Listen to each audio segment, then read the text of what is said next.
اچانک انسان کا دل کسی چیز پہ آ جاتا ہے، یہ انسانی فطرت ہے، تو اس پہ پکڑ نہیں ہے۔ صوفیہ کہتے ہیں کہ تمہارا دل اتنا صاف ہو کہ تمہارے دل میں یہ بات بھی نہ آئے، غنا تمہیں نصیب ہو جائے، لیکن اس کے باوجود ہم بشر ہیں، کمزور ہیں، تو کسی شخص کے پاس کوئی چیز دیکھی اور للچا گیا دل اس کی طرف، اور پھر اس کو حاصل کرنے کے لیے کوشش میں، تردد میں لگ گیا، دل میں خیال بھی آتے ہیں، وسوسے بھی آتے ہیں، اور ایسی ایسی خواہشات جنم لیتی ہیں کہ انسان خود اپنے پہ ہنستا ہے، لیکن ایسی خواہشات جس کی اتباع میں چل پڑا، جس کی خواہش میں چل پڑا، تو یہ ہلاک کر دینے والی چیز ہے۔ آرزو کا پیدا ہو جانا، حتیٰ کہ آرزو تو آرزو رہی، وسوسے کے پیدا ہو جانے پر بھی پکڑ نہیں ہے اگر اس کی اتباع نہ کی جائے۔ صحابہ نے حضور سے عرض کیا، حضور ہمیں ایسے وسوسے آتے ہیں کہ اگر ہم بیان کر دیں تو قتل کر دیے جائیں، اتنا غلیظ خیال بعض اوقات انسان کے دل کی تختی پہ آتا ہے، دماغ کی سکرین پہ ابھرتا ہے۔ تو فرمایا کہ تم کیا کرتے ہو؟ تو انہوں نے کہا کہ ہم اس کو جھٹکنے کی کوشش کرتے ہیں، جب اس طرح کا کوئی خیال آتا ہے تو بندہ اس کو جھٹکتا ہے، دور کرتا ہے، اور بندہ خوف زدہ ہوتا ہے اور اللہ کی پناہ میں آتا ہے، اور اس کی ایک حالت ہوتی ہے۔ تو اس حالت کا انہوں نے ذکر کیا کہ ہم تو پھر یہ کرتے ہیں، تو فرمایا کہ ذالک صریح الایمان، یہ تمہارے واضح ایمان کی علامت ہے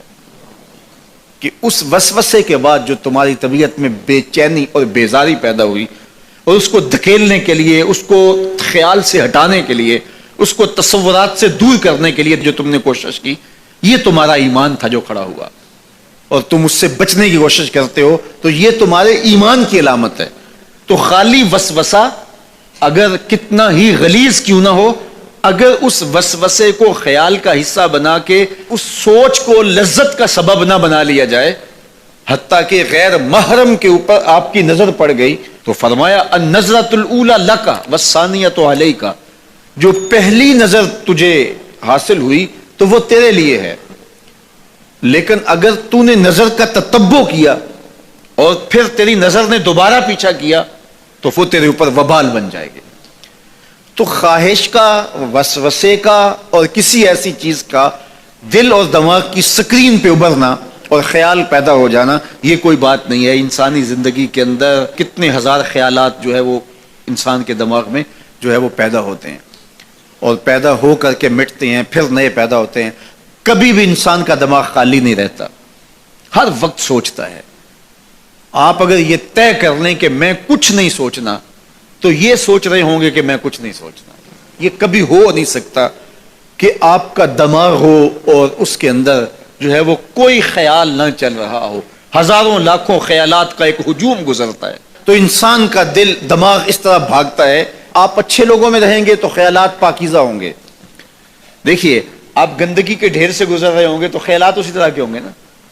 اور اگر پھولوں کی روش سے گزر رہے ہوں گے،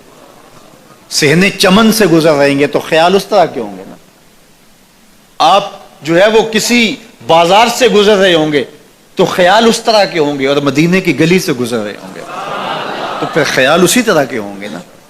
اس وقت آپ کے خیالوں کی دنیا کسی اور جہاں میں آباد ہے، اس لیے کہ آپ رسول اللہ کا فرمان سن رہے ہیں، لیکن اگر آپ کے سامنے کو گویا غزل گا رہا ہو تو پھر خیال کی وادیوں میں بھٹک کے کہیں آپ اور کھڑے ہوں گے۔ اب بات حضور کے فرامین کی ہو رہی ہے تو تصور پھر گنبد خضرا کے مکی کا ہی ہوگا نا، تصور تو پھر شہر حبیب کا ہی ہوگا۔ لیکن اگر آپ باتیں دوسری جانب کی کر رہے ہو تو تصور پھر ادھر جاتا ہے، اور اسی لیے ہمارے علماء نے کہا کہ گانے کی طرز پہ نعت نہیں پڑھنی چاہیے، اس لیے کہ گانے کی جو معروف طرز ہوگی، جب اس طرز پہ نعت پڑھی جائے گی تو سن آپ نعت رہے ہوں گے، طرز سے آپ کے دماغ اور آپ کے خیالات بھٹک کے کہیں اور چلے جائیں گے۔ اس لیے یہ گوارا ہی نہیں ہے کہ ذکر رسول اللہ کا اور خیال کہیں اور جا رہا ہو، خیال آوارہ ہو اور بھٹک رہا ہو۔ جب تذکرہ حضور کا ہو رہا ہو تو خیال بھی گنبد خضرا کے مکی کا ہی ہونا چاہیے۔ تو یہ بات ذہن میں رکھیے گا کہ یہ انسانی زندگی کے اندر انسان کا خیال بھی بھٹکتا ہے، سوچیں بھی بھٹکتی ہیں، دل میں بھی کئی کچھ آتا ہے، لیکن پکڑ اور گرفت اس وقت ہوتی ہے جب انسان اس خیال پہ اپنے آپ کو اس راہ پہ ڈال دیتا ہے. لالچ کا پیدا ہونا بھی شریعت میں ماخوذ نہیں ہے. وہ تمہارے لیے جو ہے وہ وبال تب بنے گی جب تم اس کی اتباع کرنے لگ جاؤ گے, اس خواہش کے پیچھے لگ جاؤ گے.